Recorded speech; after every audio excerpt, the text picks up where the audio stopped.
Okay, hello and welcome everyone. My name is Sophia Allroth. I want to introduce to you the chair of our webinar today, Francesco Tubiello, who is a senior statistician at FAO and specializing in environment statistics. Francesco, please, over to you. Thank you, Sophia. Welcome, everyone. Good morning or evening, depending on where you are in the world right now. And welcome to this 13th webinar of the Africa Natural Capital Accounting series. I'll give the floor to the presenters very shortly because I want to make the best use of our time today. Let me just thank Sophia and the World Bank at the outset. As I understand, the World Bank is the early organizer of these webinars and still hosting them and serving as a secretary for the community of practice, and therefore allowing experts like you everywhere in the world to share experiences and learn a bit more about these important issues. Let me also highlight the importance of the topic, probably speaking already to the converted in the community of practice. Maybe to highlight that natural capital has been high on the agenda, many practitioners, but also policymakers for many years now.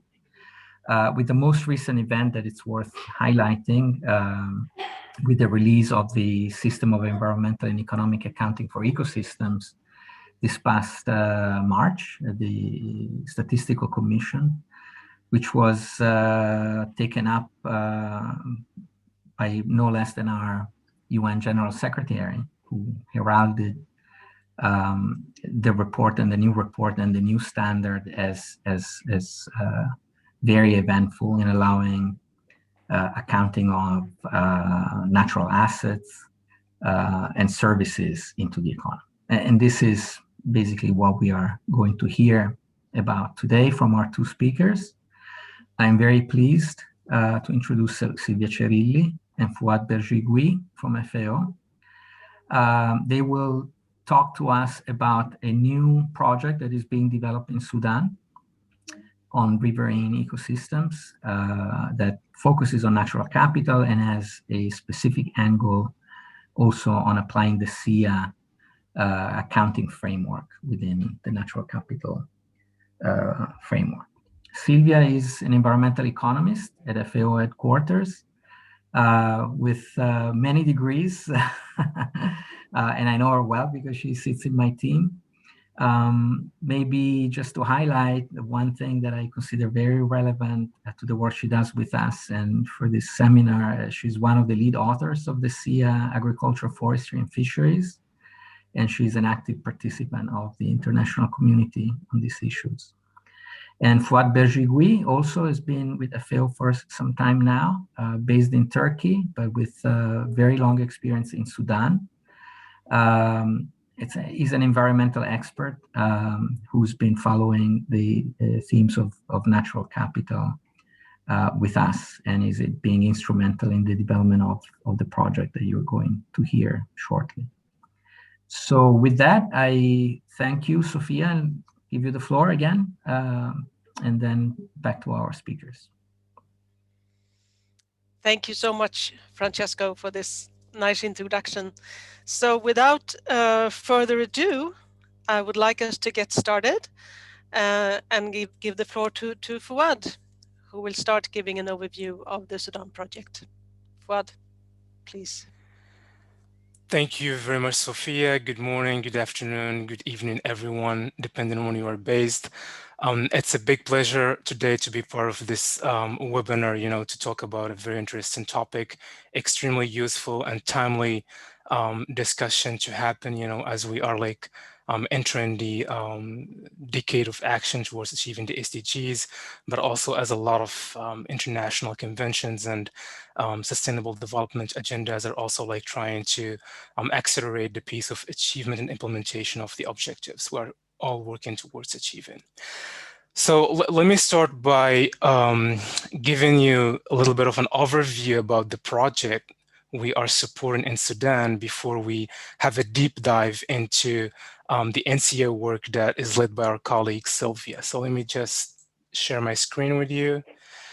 And if I can also get a confirmation that you can see my screen. Here we go.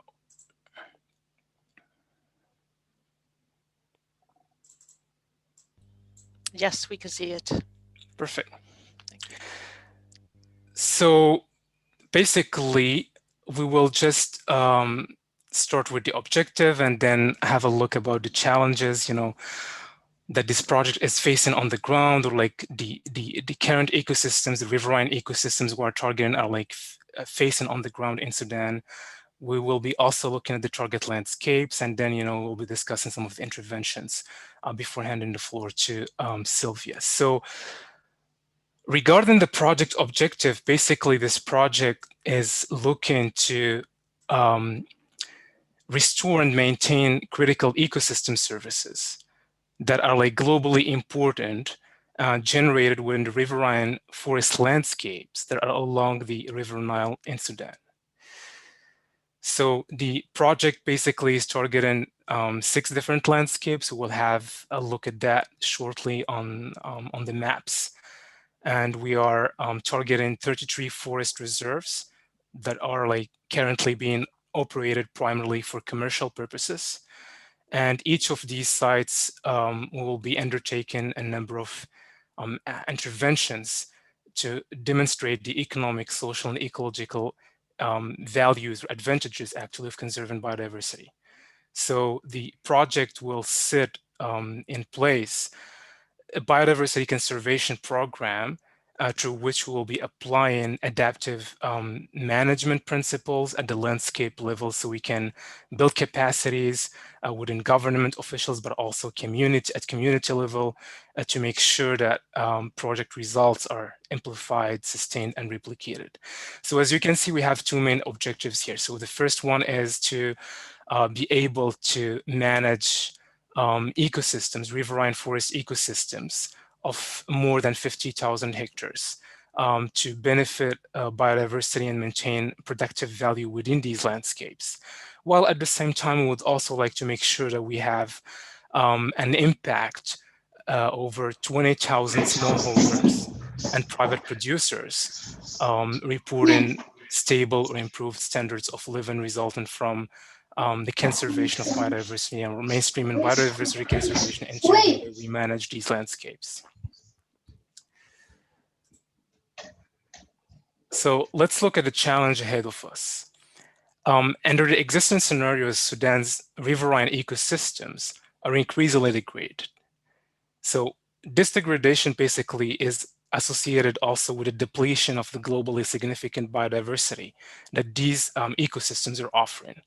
So primary threats are like multiple, from agricultural encroachments and expansion over forest land to unsustainable harvesting of timber and different a wide range actually of non-timber forest products to overgrazing and so on.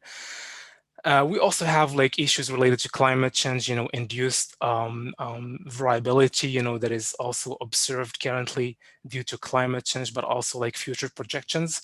We have run a number of climate analysis using global climate model, but also regional climate model using different scenarios, as per the IPCC guidance.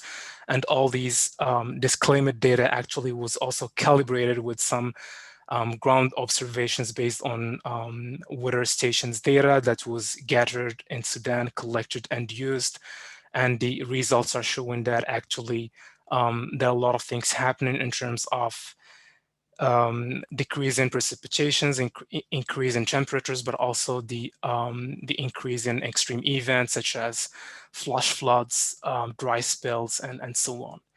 This also affected the flow of the River Nile, which changed course over time with different actually implications on the riverine ecosystem, because the River Nile basically is the key piece the architecture based on which the riverine ecosystem is built in terms of all the fragile balances that exist actually within such an ecosystem. Of course, this affects habitat that is provided by the riverine landscapes, which were are being degraded because of the tendency to biodiversity loss. This is also extremely affecting the loss of livelihoods of the local communities who used to derive most of their income from natural resources. This is the case for most of the rural communities in rural Sudan. And of course, this has also a serious impact on food security because of the land degradation issues and the weak productivity that many of the farmers, are reporting right now because of all the issues we have mentioned. And this is, of course, why we are looking into exploring innovative natural resource management approaches, including the need to tap into the potential of natural capital accounting as a very interesting and a very innovative tool to inform decision making, so we can be able to better plan and better preserve these ecosystems in Sudan. So basically, to do that, we are looking into different barriers.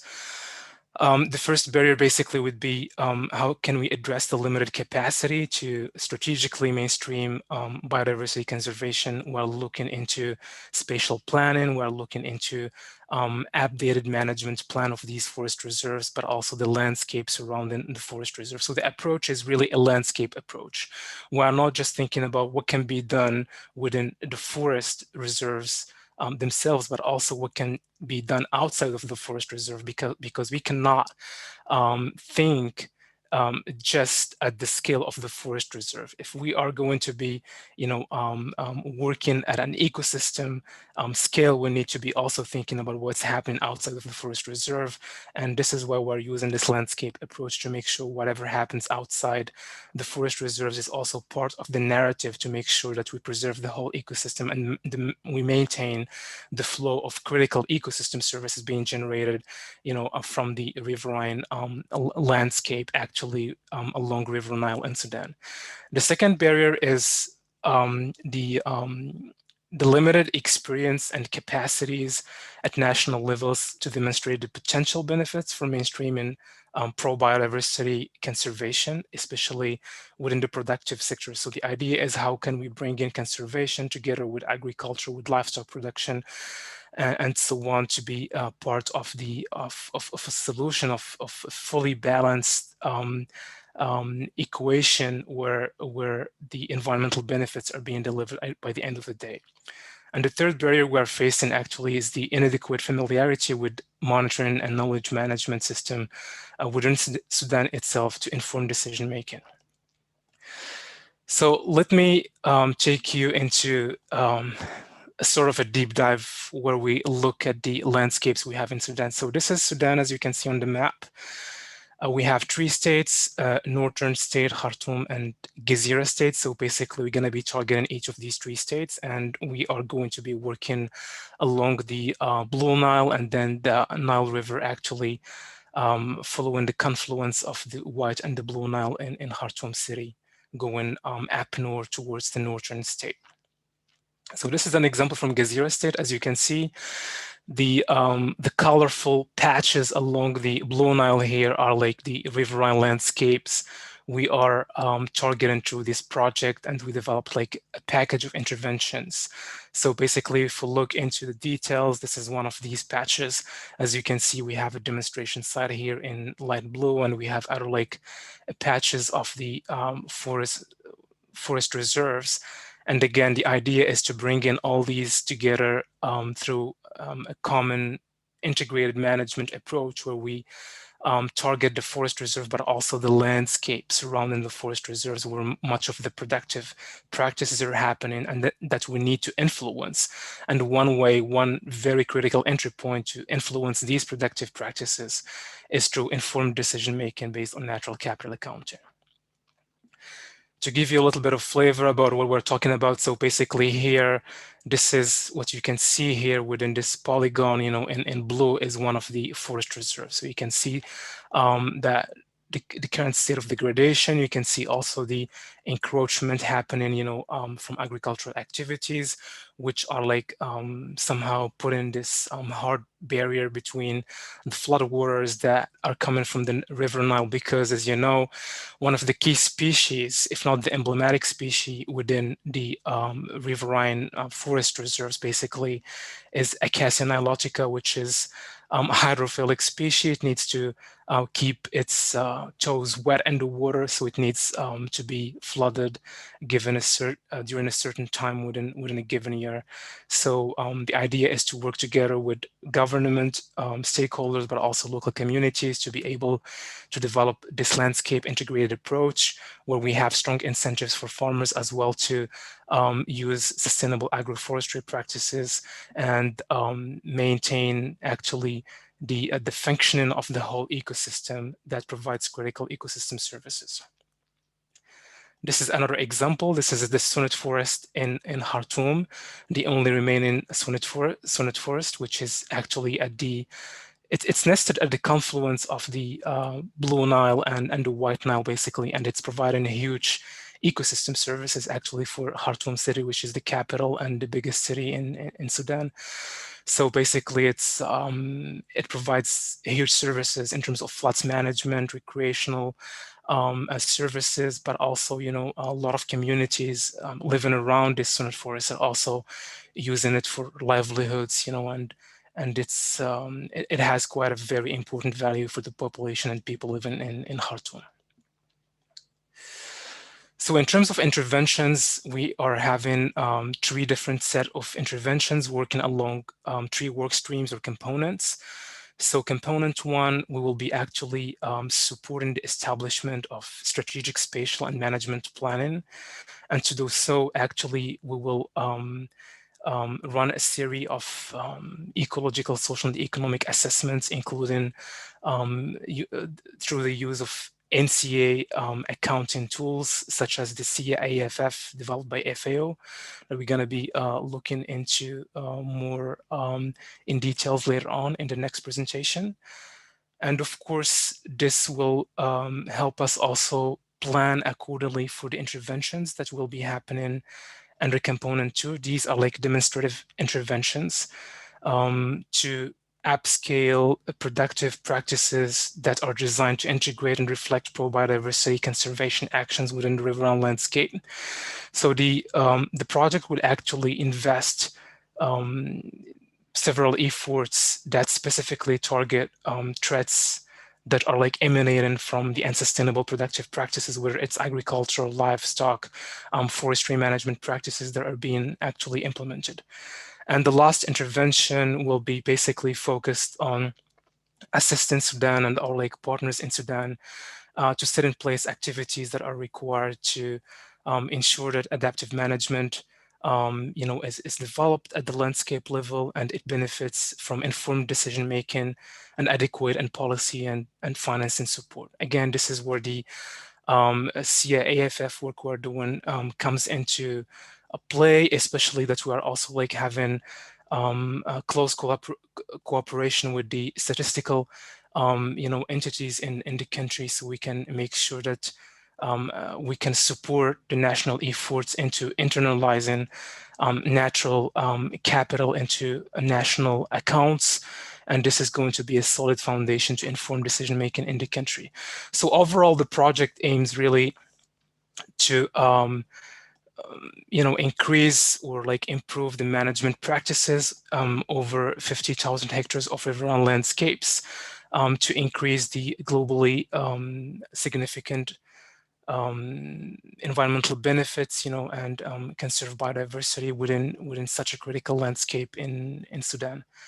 So basically, in the next presentation, we'll be able to look into more details about how this translates into practical terms in terms of the work we're doing on natural capital accounting.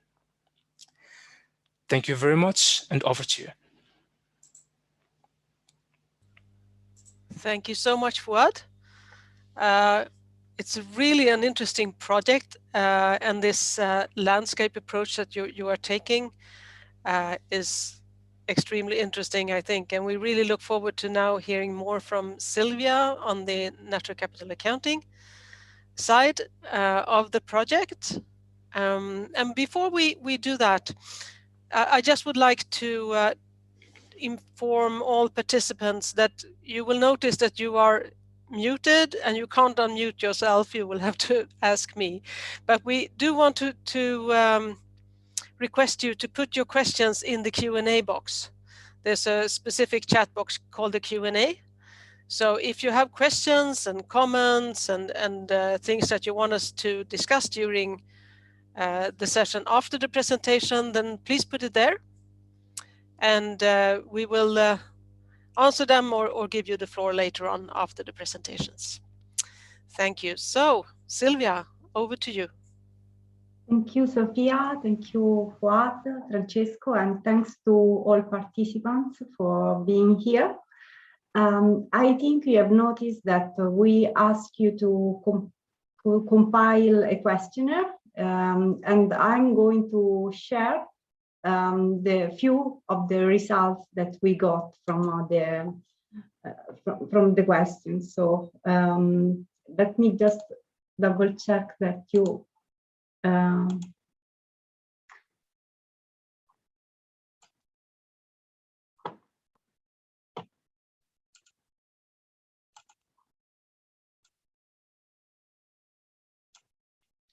okay. Do you see the icebreaker slides? I see your screen, your main screen, with a beautiful volcanic landscape. Okay, so let's try to move the presentation in this main. Yes. Yep. Okay. Now we see the icebreaker. Okay. So we asked you to reply to several questions, but I want to show just some of the results, and in particular 5. The first one was about your gender, and the answer was that 50% of people participating to the workshop are female and 50% are male. So we are in a perfectly gender balanced workshop. We also realized that the participants are from several countries in Africa and outside Africa, including Philippines, Bangladesh. So we have several participants and from a large part of the world.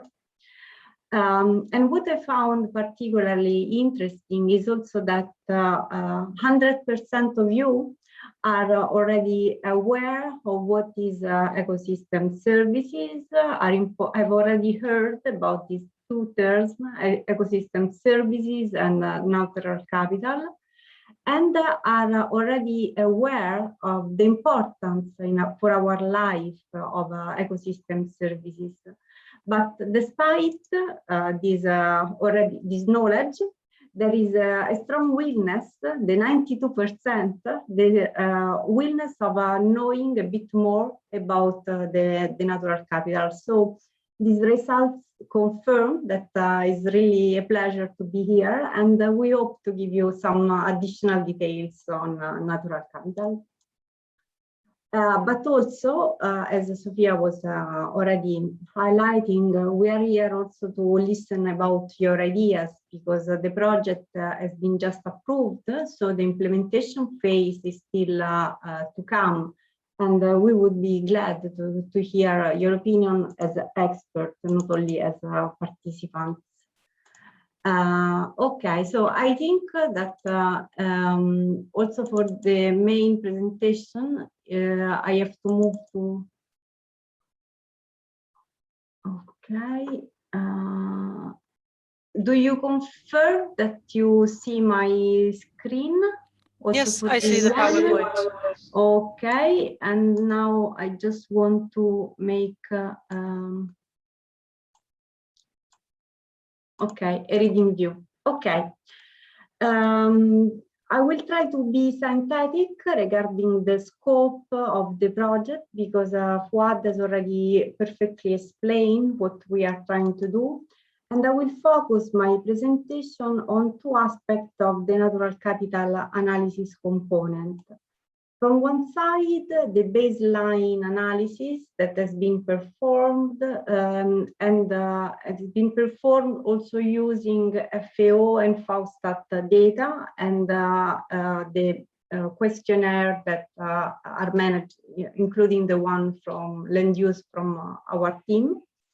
And from the other side, the natural capital analysis findings that we were able to run for selected areas with the support of geospatial analysis and tools that I will describe. And of course, as I was highlighting before, we are here for your questions, to give some answers, and also to receive your feedbacks about the ideas that we are proposing. Shortly, the FAO GEF project objective is to restore and sustainably manage globally significant riverine forest landscapes along the River Nile in order to maintain critical forest ecosystem services as forest carbon sequestration, provisioning services of wood and non-wood forestry products, as well as biodiversity. So we will try during this presentation to quantify these ecosystem services and their value. And the project targets 33 riverine forest ecosystems. Fuad has already explained, covered 500 hectares of land to manage sustainably, benefiting biodiversity, habitat restoration, as well as conservation of migratory and resident birds and biodiversity in general. This is again a map of the area that we are targeting. Coming to the natural capital analysis, I think that most part of our audience is already aware of what is the goal of natural capital. Natural capital can be defined as the world stock of natural assets that include geology, soil, air, water, forest, and all living things. And we are aware that it is from this natural capital that the human derive a wide range of services, often called ecosystem services, that make human life possible. So the scope of natural capital assessment and accounting is to measure in physical and monetary terms the stock of natural resources that is not recorded by official statistics and main economic aggregates as the GDP to support an informed policy decision-making process. And here there are some examples just to stick on Africa. If we include informal wood production in GDP, then the estimate of the contribution of timber to GDP would double. So what I mean to say is that natural capital is a resource, that natural resources are important and can be seen as economic resources, something that produce value. But the point is that official statistics and then official planning on natural resources doesn't account for that. So the goal of natural capital is to highlight their role, their importance, in order to properly manage and account for them. Technically speaking, the natural capital accounting and assessment is composed by two phases. The assessment, in which we quantify the natural resource in physical and monetary terms, and then the natural capital accounting, in which we associate to this quantity changes in policy, planning, and budgeting. In reality, if we look at the entire project life cycle, the role of natural capital may support the entire process, because data, account, and analysis support from one side the policy design, but from the other side, support also the implementation and the monitoring, if we think to a selection of core indicators that can be monitored over time to keep track of the the tendency of the project or the trend of a natural resource system itself. And of course, all these information, accounts, and derived indicator and analysis may be useful to review and to improve the project itself. As it was mentioned before, in the Sudan FAO GEF project, we used a specific statistical framework, that is the GEF, and it applies environmental economic structures and principles described in the system of national account that I assume all of you are familiar, but if not, there's time for questions. We use this system of national account and the SIA Central Framework specifically to the activities of agriculture, forestry, and fisheries, that is the ICK activities. Through a comprehensive set of tables and accounts, the CF aims to point out linkages between agriculture, forestry, and fisheries among these economic sectors, the environment, and its ecosystem. The CF, in which Francesco and I have been for a long time and still now acting, is the output of two global consultations in 2013 and 2015, and has been endorsed in March 2016 by the NCA as an international agreed methodological document in support of the SIA Central Framework.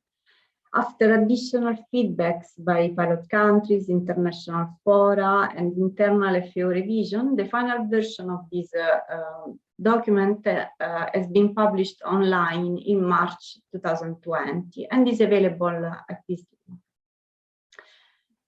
How it is structured and how does it work? We start with basic statistics and data that, for example, may be available in the National Statistical Office, data that may be available in the Ministry of Agriculture, and we used additional data that may be recorded for the purpose of the project, as in our case. We use this information to compile base account, and from that we can derive combined presentation and, as I was mentioning before, agro-environmental indicators or SDG indicators. But of course, these type of indicators are useful not only for the policy decision-making process, but also in order to additionally monitor and check the basic statistics we started our work with. In the specific case of Sudan, what has been done from the SIAF and natural capital perspective, we selected the key ecosystem services in terms of provisioning, regulating, and cultural. And also we selected the relevant SIAF accounts for the specific ecosystem services. So, for example, in order to monitor the provisioning ecosystem services, we use the physical flow accounts for wood and non-wood forestry products. We use specific accounts for non-wood forestry products. We highlight the role of honey. For regulating services, we mainly focus on the air emission account because carbon sequestration is a key ecosystem service linked to forest. And we also included in our analysis some payment for ecosystem services on beekeeping. So I will try to show all these tentative analysis and the relative results. What is important to highlight is that the process of the CIAF is a phased tiered approach. It means that we generally start, and I will show the results, with a tier 1 level, that is a synthetic analysis that may use international databases as the one of World Bank or the one of FAO. And then we move to, and we tailor our analysis to a tier 2 in which national relevance increase. And then we reach the tier 3, in which we also include geospatial analysis and modeling. And of course, we do all this process supported by the country in coordination with the country through institutional linkages and arrangements. Regarding the national process, in this analysis, we relied on data that are shared from Sudan through to FAO through our questionnaires that are sent on yearly basis and sent from the country through the focal points. The data analysis is in the core of FAO role, as FAO collects, analyzes, and disseminates national statistics in support of evidence-based decision-making as Article 1 of FAO Constitution. And of course, most part of our information are shared in FAOStat that is available online.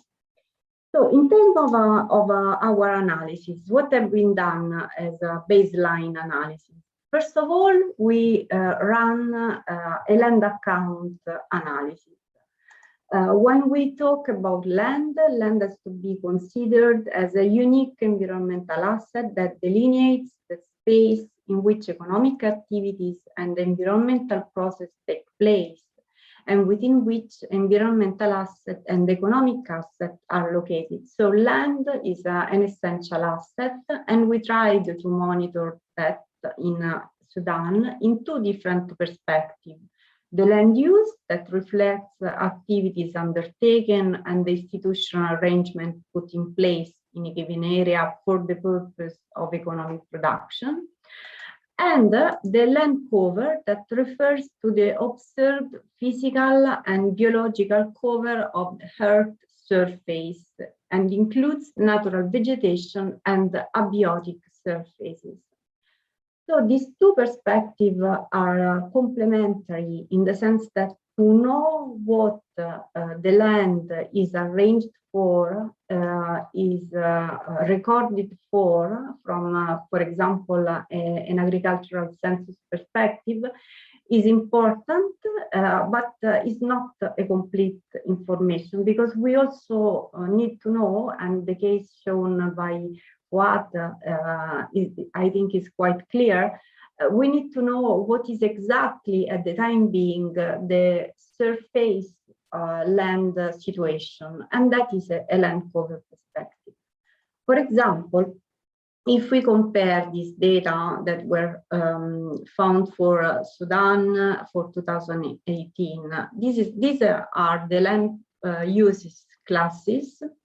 And as you may notice, they are very useful in order to understand the percentage of the type of land that in which Sudan is constituted. So, for example, we notice that cropland is an important area, that permanent meadows and pastures also play a relevant role, and also that there is still space for forestry in Sudan, and we are talking of the year 2018. But when we move to a land cover analysis and we keep track of the land cover, and in particular of the tree covered areas, we notice that the number are not the same of the forestry area described from the land use, and are slightly lower. It means that probably, but this is the first assumption of our analysis, that probably what was declared to be as a forest area is not currently covered in terms of satellite images by tree. And also I ran some additional accounts and analysis showing the Sudan forest share on total land, and both looking at the share and looking at the absolute number from 1990 to 1915, you may notice that the trend of forest in Sudan, forest area in Sudan, is decreasing.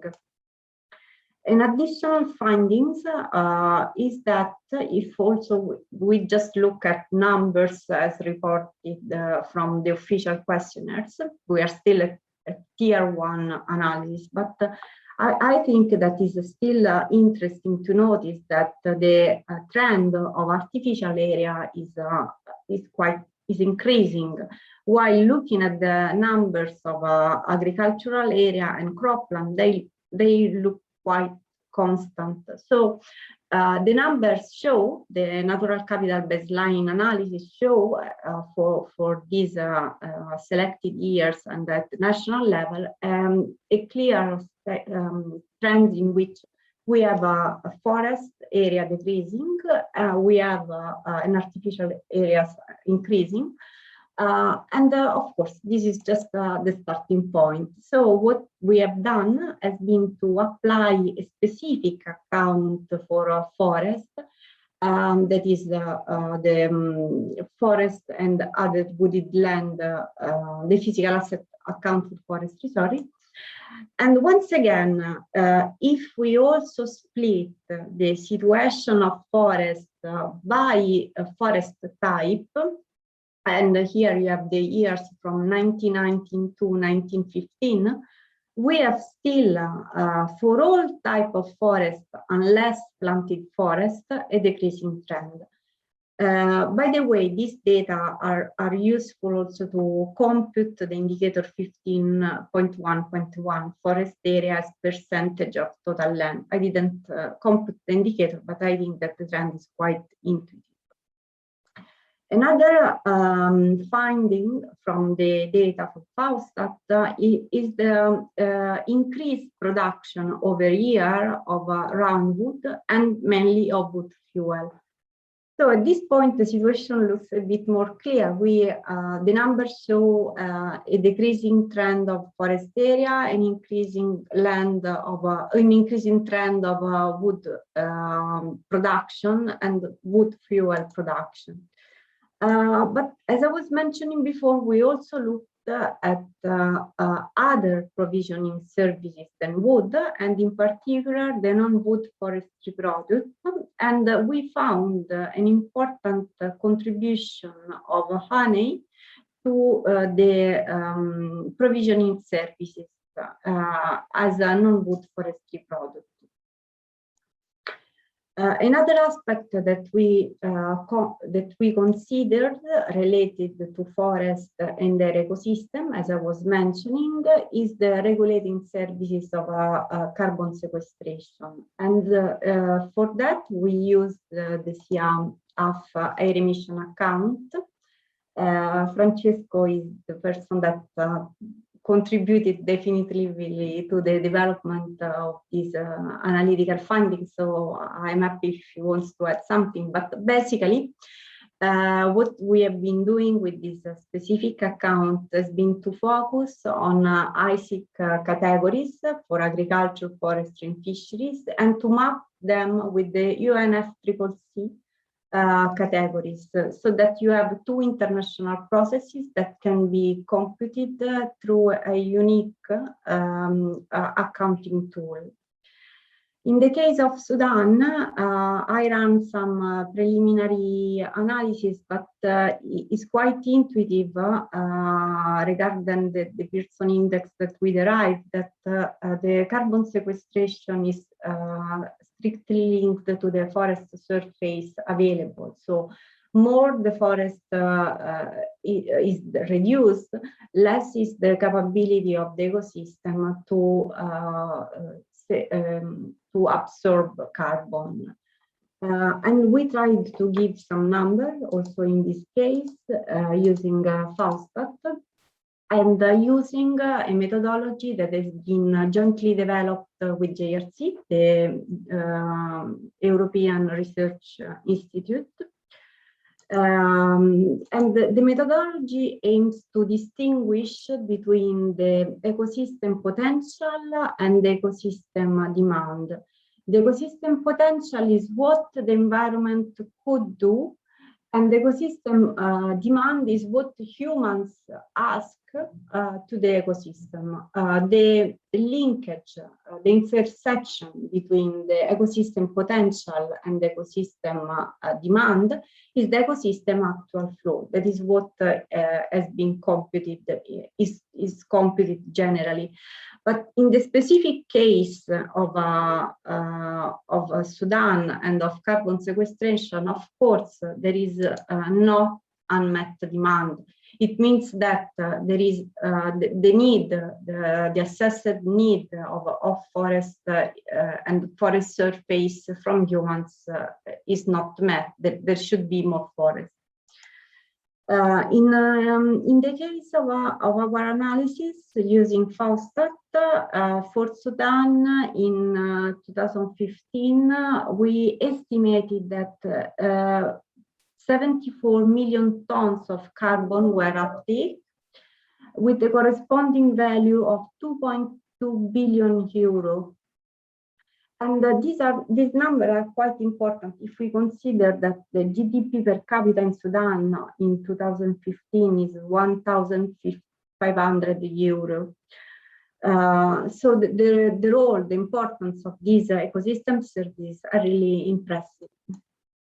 Of course, in order to make our analysis more intuitive, we also produce a map of this carbon sequestration result. And we used the dry matter productivity layers. Why? Because dry matter productivity represents the overall growth rate or dry biomass increase of vegetation, expressed in kilograms of dry matter per hectares per day. So if we look at the map that we produce, it's quite intuitive that bigger is the forest intensity, the biomass intensity, higher is the capability of the ecosystem to perform the carbon sequestration ecosystem service. I know that these findings may look quite intuitive, but the role of natural capital is also to try to quantify this, to express in numbers this finding, and this is something we are trying to do at our best. Of course, in doing this, in trying to quantify all these ecosystem services, the main problem was the lack of data availability. So I have shown some results that were based on Sudan reported information, analysis that have been done in headquarters in collaboration with the GEF colleagues and FNC colleagues in the field. But we were facing really a lack of data to quantify all the important aspects of ecosystem and their services. So we thought that this can be also an opportunity to increase our collaboration with FAO Sudan, the Ministry of Agriculture, the National Statistical Office, and also universities were extremely important to perform our analysis. But for the short term, we also used geospatial platforms, and I will show you some findings, and in particular, two geospatial platforms that are BeIntact and TrendsArt. Both were important in order to quantify from one side through BeIntact the biodiversity impact of the project, and TrendsArt in order to quantify the land degradation of the land degradation status of the country and of the specific areas of the project. So starting from the analysis of the performed to TrendsArt, given the short time, I will not go in the details, but what I want to highlight is the process that has been applied through these two geospatial platforms. In using TrendsArt, we compute three sub-indicators, the productivity, the soil carbon, and the land cover. And these 3 dimensions were used in order to keep track of land degradation over total land area. Why the role of natural capital is essential in using these different platforms and these different data and this different perspective? Because natural capital and the GEF allows for a unique definitions. So you know that when we perform statistical analysis, the statistical unit has to be the same. And there was a specific work that I've been doing in order to map the UNCBD land categories with the one of the UNFCCC, with the one of the SIA, the CIAF, that are the same of FAO land use categories.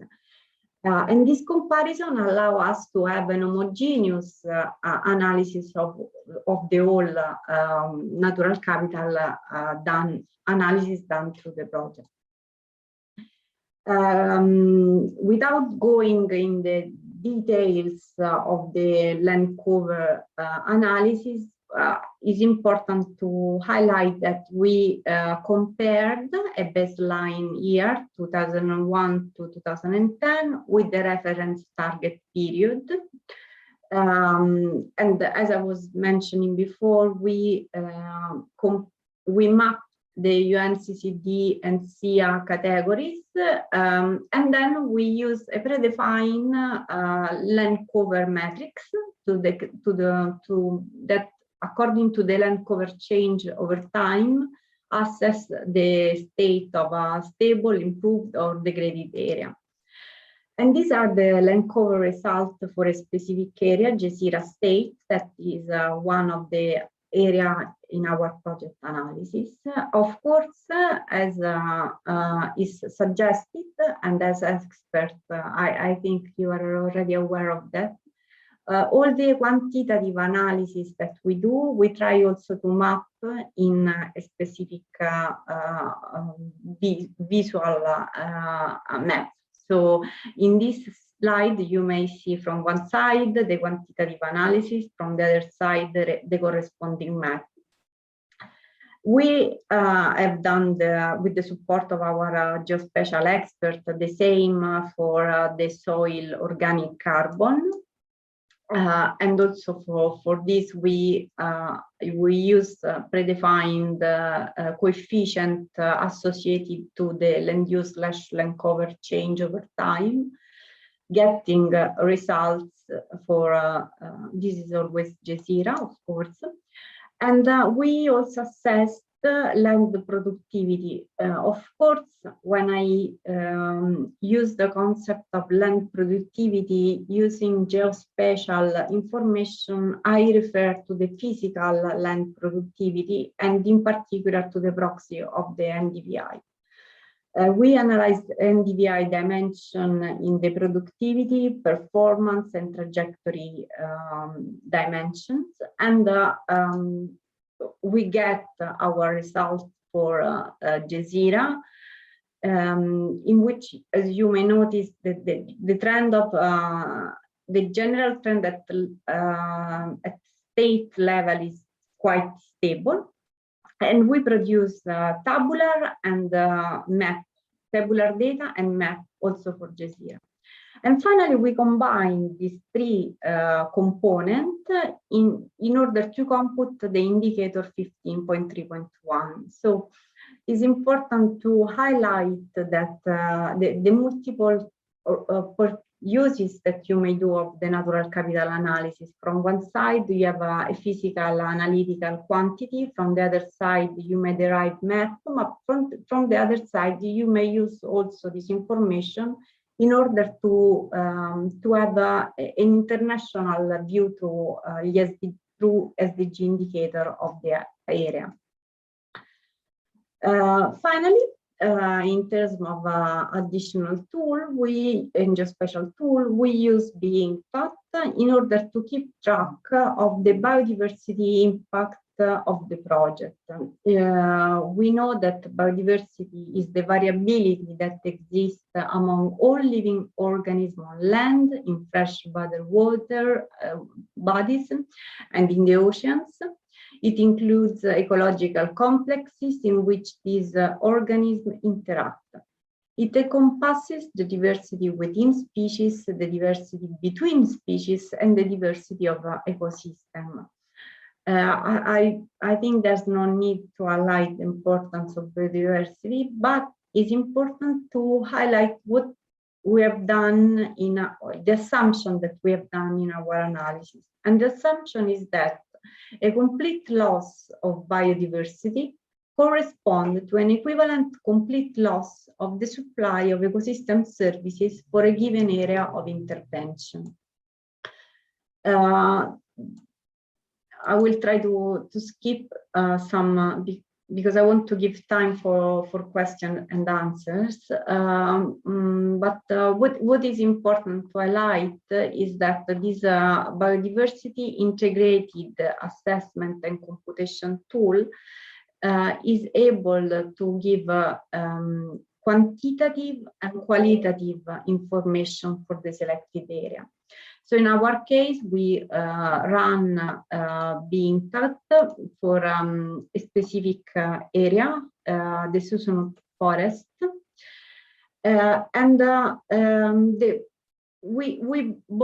we tried to have both perspective of analysis, the quantitative and the qualitative one. So the quantitative approach considers a set of relationships for anthropogenic impacts on biodiversity as land use changes, habitat fragmentation, infrastructure, and human encroachment. Biodiversity responses are quantified in the mean species abundance matrix, which express the mean abundance of original species in disturbed condition relative to their abundance in an undisturbed habitat, where MSA1 means entirely intact ecosystem, and MSA equals 0 highlight a fully destroyed ecosystem. MSA is assessed by main pressure like land use change, infrastructure, natural area fragmentation, and human encroachment. The project then this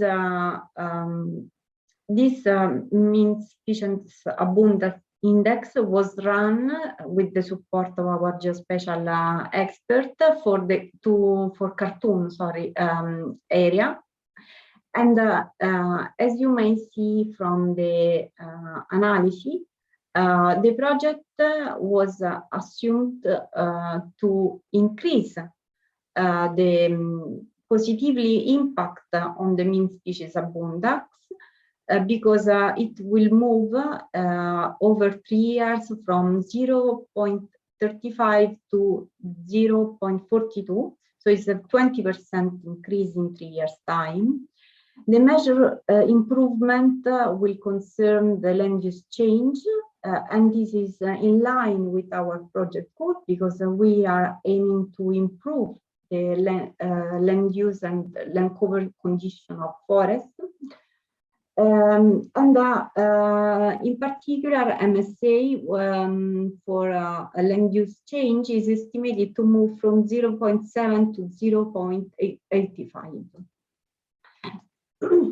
Regarding the non-quantitative impact related to biodiversity, you will also notice that is positive the impact towards threatened species. Finally, this physical index that is related to the mean species abundance was translated in an economic value by using a reference value that are expressed in the Economic of Ecosystem and Biodiversity TIB database, which contains over 1,300 data points for 277 case studies across ecosystem services of all biomass. I will not go through the entire formula, but the goal of this computation is quite clear. We associate to a specific mean species area patch the corresponding value that is taken from this database. And we weight this for the surface, that is for the surface type, for the patch type that in an ecosystem perspective should be named land cover functional unit. And we compare the situation with the project and without the project. These are the results in terms of added social value for only the Jazeera area. Of course, we should assume that bigger is the area we consider, bigger is the value that the added social value of biodiversity that we get from the analysis. So to conclude the natural capital analysis, we have we analyzed through the baseline analysis the current natural resource management that is leading to deforestation, overlogging, biodiversity loss, and in general is led by short-term policy in which just the economic value of wood is important.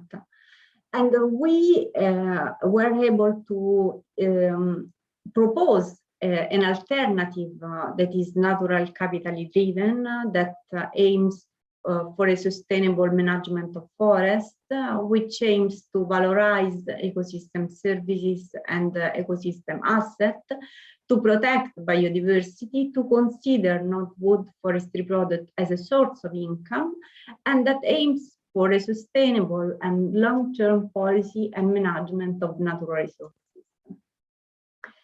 And what next? So, as Fuad has already explained, the GEF has engaged in pioneering development model for protection of natural resources, including the payment for ecosystem services. The payment for ecosystem services include a variety of arrangements through which the beneficiaries of ecosystem service compensate those providing the services. This approach has been applied by GEF in over 60 projects all over the world, and we propose something also for Sudan.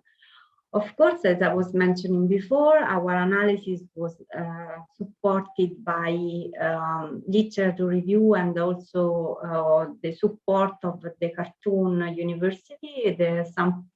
The Professor Talat was involved in the analysis with me, and we found specific data and articles showing the importance of beekeeping activity in Sudan.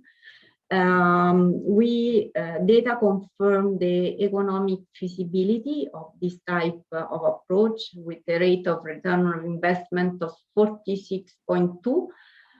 For example, just not to go through all the numbers, but additional important values, I think, are the ones that show how the beekeeping is positively impacting not only in terms of economic income as honey, but also for example, pollination of other crops. If you consider, for example, some species as coriander, we have an increase in yield of 60% where there is beekeeping.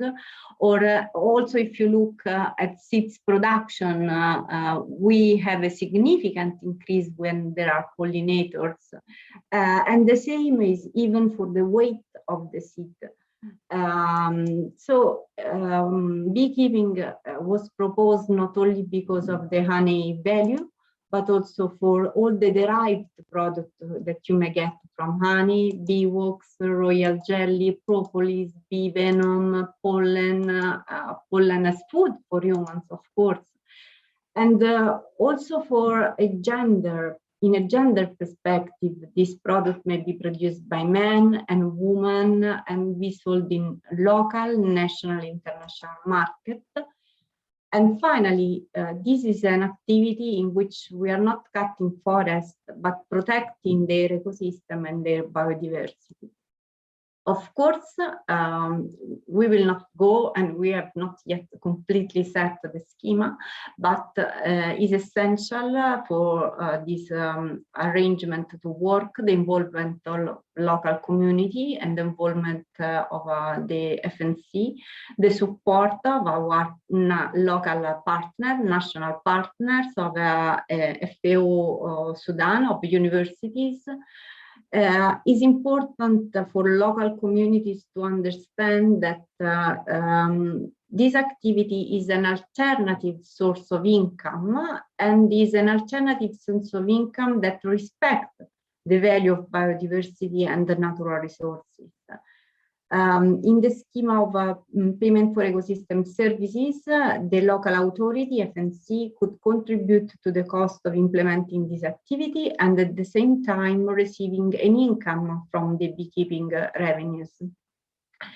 But of course, as I was mentioning before, we also realized that additional data and information should be collected to estimate a more precise planning. And finally, the natural capital analysis highlighted that Khartoum is a major migration corridor for bird watching, could be a potential activity in this area, as well as ecotourism for local reality, for Africa reality, and for international reality. But the overall goal is to consider nature as an economic resource, an asset to protect, valorize, and enjoy. And with this, I thank all participants, and I give time for question and answer.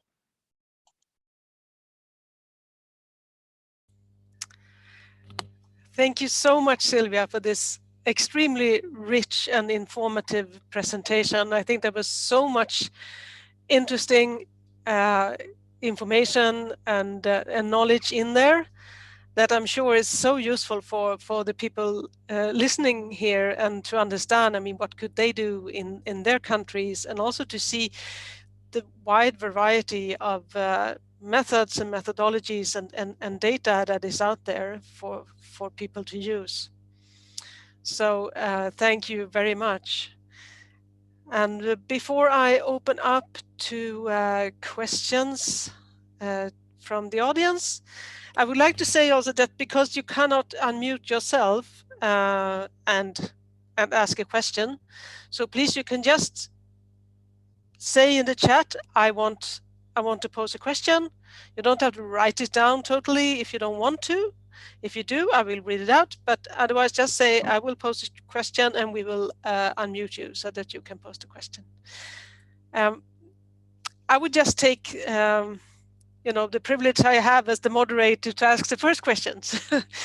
So two sort of very practical ones is, one, what has been the uptake with the government of what you have done so far in the project? I don't know really if this is to Fuad or Sylvia. I guess you could respond, both of you.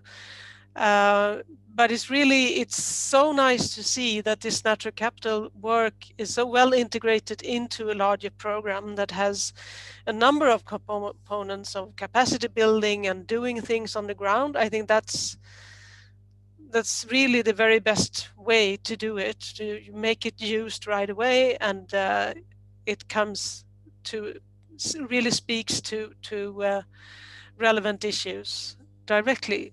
So it would be great to hear, one, how is this now taken forward in the project itself, and what is what has been so far the uptake and discussions that you've had with the government? Okay, I think I can start from this question, and if Wad wants to integrate the answer, I can reply more from the technical point of view, and Wad from the manager point of view. However,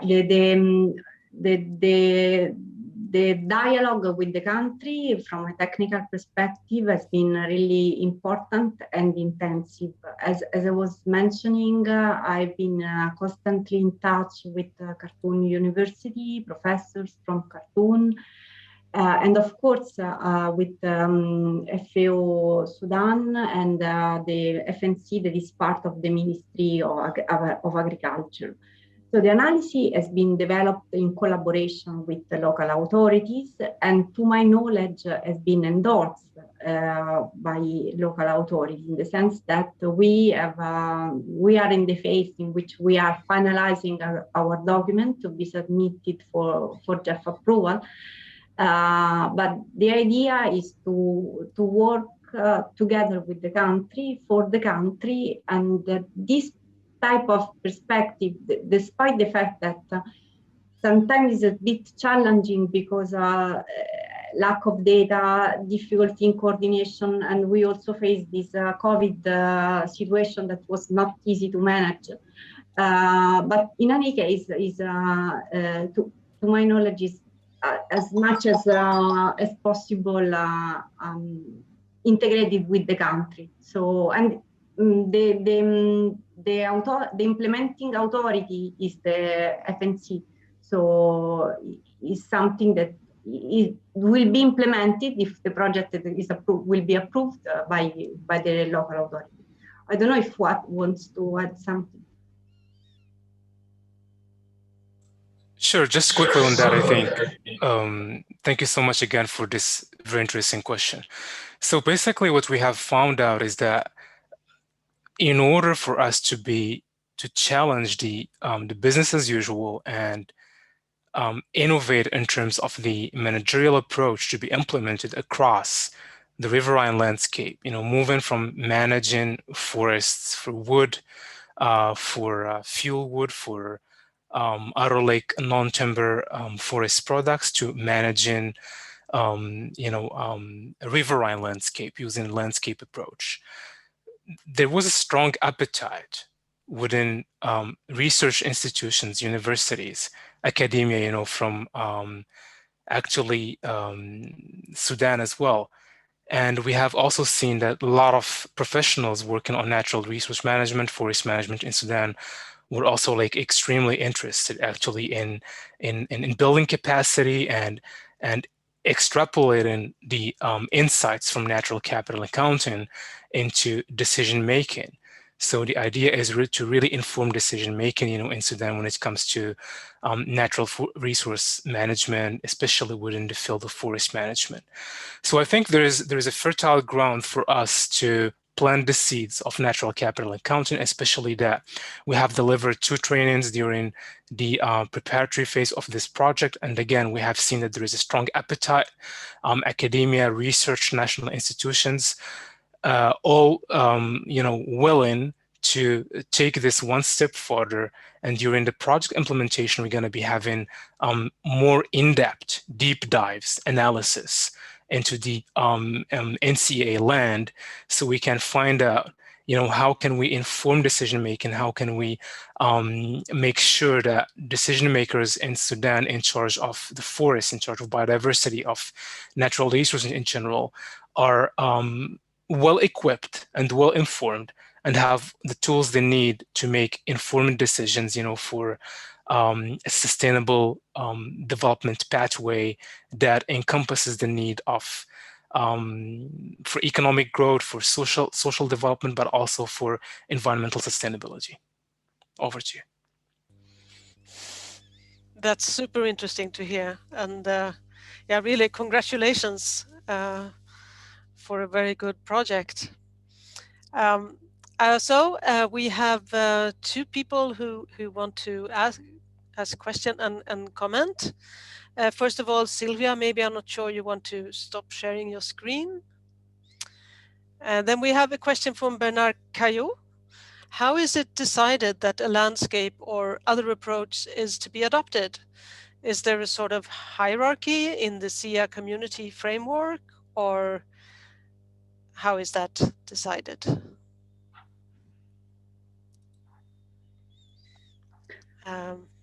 Okay. I hope it was clear from the beginning. When in the first slides, I show the goal of natural capital, and the goal is to valorize natural resources. So in a natural capital perspective, forest, water, all the ecosystem services that are related to forest contribute to valorize the landscape. So it's quite a similarity of terms to use a landscape or natural capital perspective. So it's just natural capital is just the perspective to analyze what is inside the landscape. I hope it helps. Absolutely. Fouad, would you like to come in on the landscape approach as well? You're muted. Yes, sir, I was muted. I think like Sylvia mentioned, again, how do we move from traditional management, business as usual approaches into more innovative approaches that also, correct the market failure. The market fails to capture the real value of natural capital. So we're trying to intervene in a way to correct that failure, not only to put a dollar tag on what is the value of this ecosystem service, specifically speaking, but to raise awareness and enable managers of natural resources, in this context, forest resources, but also, agricultural, livestock, fisheries, all the productive practices within the landscape itself. The idea is really to be able, to bring all these pieces together. I think there is some echo from Evariste. Yes, sorry, that was my fault. I unmuted Evariste just to let him speak later on, and then he didn't realize he was unmuted, of course. No worries. So that was my point. Yeah.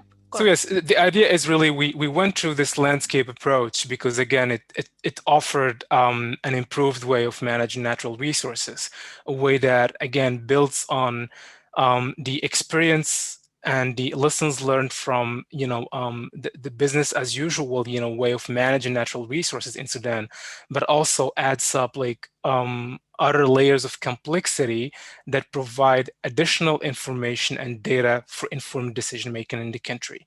So I think by graduating from that traditional management system into this new management system that is willing to capture the wider value and core benefits provided by the ecosystem as such, and look at it, with an integrated perspective, is the tipping point in how this project is really trying to conserve biodiversity and bring in this this new kind of impetus to the way natural resources are being managed, especially by creating also strong incentives for the communities to be part of the solution by putting in place this co-management approach. So it's integrated approach that covers what happens within the forest, inside the forest, but also outside the forest.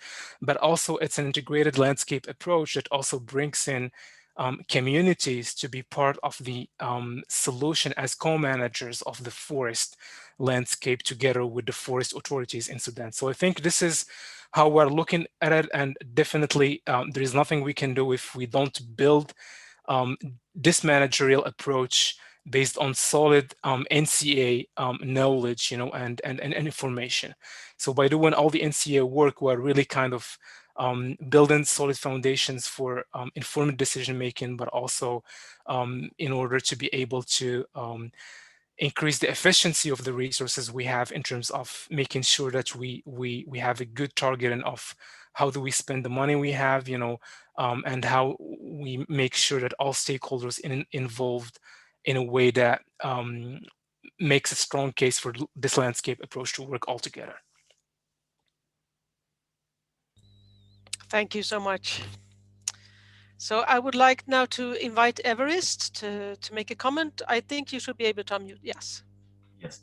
Thank you, Sophia, for giving me the floor. My name is Everest. Actually, I've been working on the SIA framework since 2018, specifically for the case of Rwanda. And what I want to make as comment is generally my experience. But since I'm speaking, I really want to appreciate both presenters.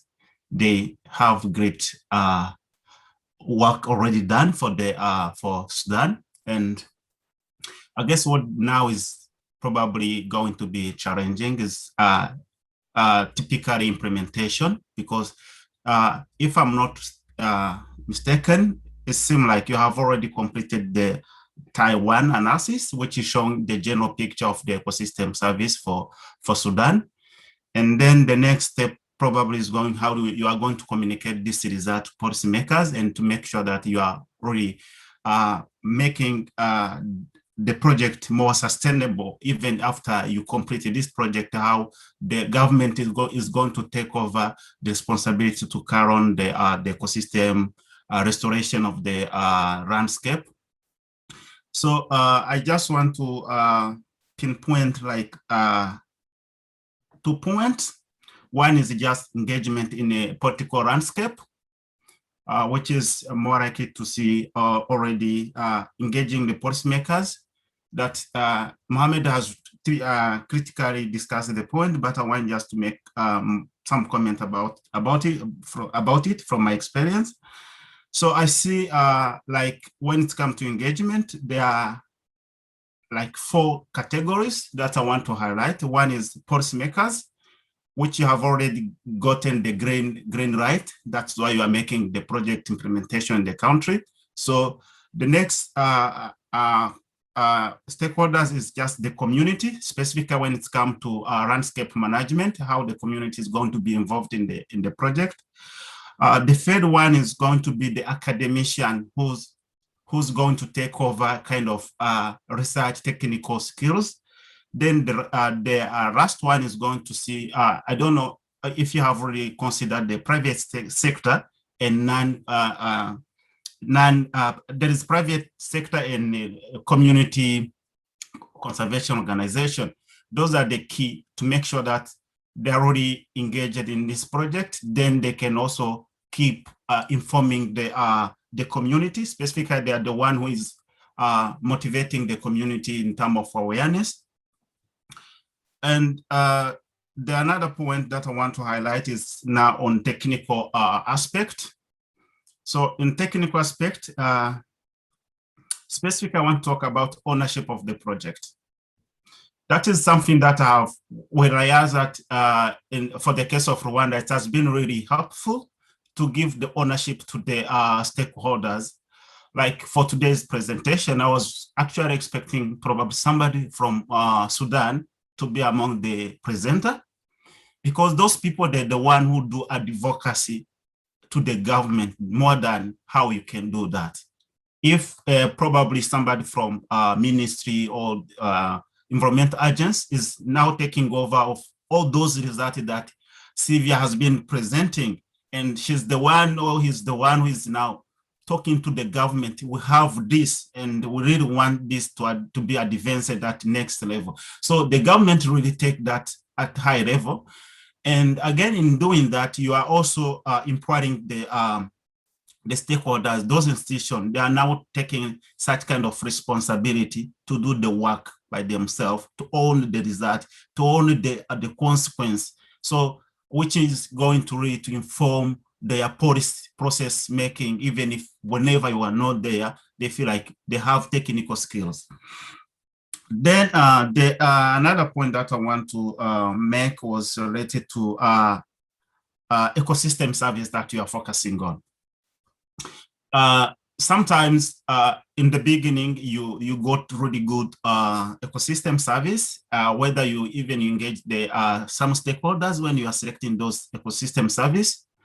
But at the end of the project, sometimes they bring new ecosystem service, which was not initially in the project. So sometimes it's become a challenge how you are going to make kind of trade-off analysis in terms of the result, while they probably have more ecosystem service which they really want to have on the table. And yeah, sometimes the project budget is not really big enough to accommodate all those kind of the government needs. So I guess those are really my general comments, and I really appreciate that the ecosystem accounting is taking shape in Africa, and for sure, make sure that you transfer this knowledge to the real stakeholders. Those are who stay in Sudan, keeping doing this project. Thank you so much. Thank you. I will try to briefly reply to you, but I think that for the stakeholder section is really Fuad, the most important person, because he has been studying deeply the stakeholder analysis that we always perform in our FAO GEF project. One of the requirements for the project to be approved is to prepare a specific stakeholder analysis. So, and Fuad has done that. So, for regarding the other point, I don't know if you want to start with that, Fuad, and then I will complement.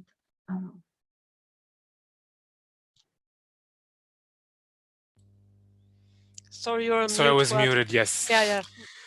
Sure. Thank you so much, Sylvia, and thank you very much, Evariste Marakoziciane. Thank you so much for these like very interesting like points and interventions. Listen, basically the way we did it is that we are really looking into strengthening ownership. So what we did at the preparatory phase of this project, we did 2 trainings: a basic training as an introduction to NCA, natural capital in general. And then we followed up with an advanced training, and we had like a good audience participating to both. That was actually for us the opportunity to test the waters and see if there is a strong appetite, which was the case. Now, if we look at the way we designed the project, is that we also like gave a place, or like we definitely like engaged with different stakeholders at the national level. And even within the project steering committee, you have universities represented, you have the national statistical institution represented of Sudan.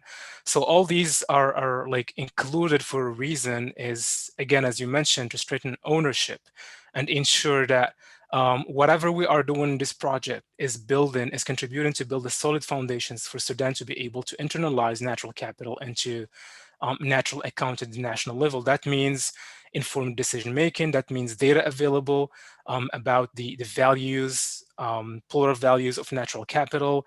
It also means, more pro-biodiversity, pro-ecosystem planning, and also like more availability of financing, building or actually on domestic resources as well, not just relying on technical cooperation kind of projects. So which is like very important for the sustainability afterwards. So I think that was our approach. In terms of the participation of our colleagues, it's we try to bring in some of our colleagues, and it's just like the timing of the webinar happened at a bit of it's quite like quite a lot of colleagues are like busy right now at the national level, and 3 of our colleagues recently are like kind of going through a COVID episode. So again, we didn't want to kind of plug them in right now. The idea was health comes first, so they are like recovering slowly, step by step. And regarding the project, we are in the final stages right now. We're really adding the final touches to the project document. And during implementation, we will be having, you know, a lot of time to go into details and build ownership again, you know, continue with the capacity building and make sure that they have all the tools that are required. And we have seen a lot of very interesting researchers. For example, there was a person, you know, doing some master research studies, and she was quite very knowledgeable about, you know, natural capital, and she was really excited to do some work. And we had other like professors also like keen to, you know, okay, let's do something together. We have a number of university students that are ready to do some research work. Let's find out how we can work and support you guys work on this project. So there's definitely a fertile ground for cooperation with different stakeholders, and we're going to make sure that this happens during implementation. Yeah, and just to complement what Fuad was saying, of course, there was a precise study about how to involve local communities. And for example, in this payment for ecosystem service, the schema for beekeeping, the ownership of the service of the implementing authority would be completely done to the country. So there is the involvement of the local authority at every level. Maybe it should be highlighted also that we are dealing with specific areas of Sudan. So it's not a national level project at the time being, it's just a project covering a specific area. So it's also because of that, maybe that it may look more targeted to local communities that with the ministry, but of course we are trying to involve the country at all levels, starting from the local community and FNC, which is the implementing authority. And regarding the ecosystem service selection that was more linked to my part of analysis, I would like to say that with the project designer and all the team, we started from the ecosystem services that is easy to keep track of, in the sense that some ecosystem services like the soil retention, for example, or pollination are really hard to monitor. So we tried to start with what is feasible, that are the provisioning services, also because there is a specific accounting structure in the SIA for agriculture, forestry, and fisheries to keep track of wood and non-wood forestry products. So we started from that because it's something that is already agreed in the international fora and in the international standard that is easier to be quantified. There is already a consolidated methodology, and at the same time that there was also more available data. And then starting from that level of analysis, we moved to something more difficult to quantify, like the biodiversity and the carbon sequestration. And for that, we use some additional modeling and the use of geospatial information. So I can technically say that from the perspective of ecosystem services, they were assessed with graduality, starting from what is important and feasible to something that is important but more complex to monitor. And this is the approach that we want to have also during the implementing phase. Of course, in full collaboration with the country, because otherwise it's impossible. Okay. Thank you so much, Sylvia and Fuad, for both fantastic and rich presentations and also for these responses. So with that, I want to give the floor back to our chair, Francesco, and just to say to everyone who is writing in the chat that please, could I have the presentations? Yes, we will share them afterwards to everyone. Thank you. Francesco. Thank you, Sophia. Thank you, Sylvia, Fuad, for your wonderful presentations and those who intervened during the webinar. I heard a lot of very good points made.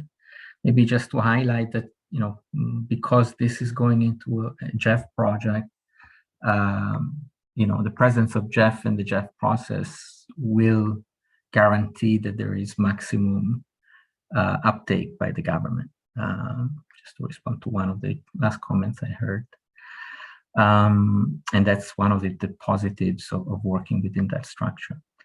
I don't want to take too much time to what has been already a long and rich session. So let me thank you, Sophia, of course, for hosting the webinar, Sylvia and Fuad, and all participants. Thank you for your time and interest, and we look forward to your participation to a next event. Thank you very much. Over to you, Sophia. Thank you, Francesco. Thank you, everyone, and have a nice continuation of your day and a nice evening.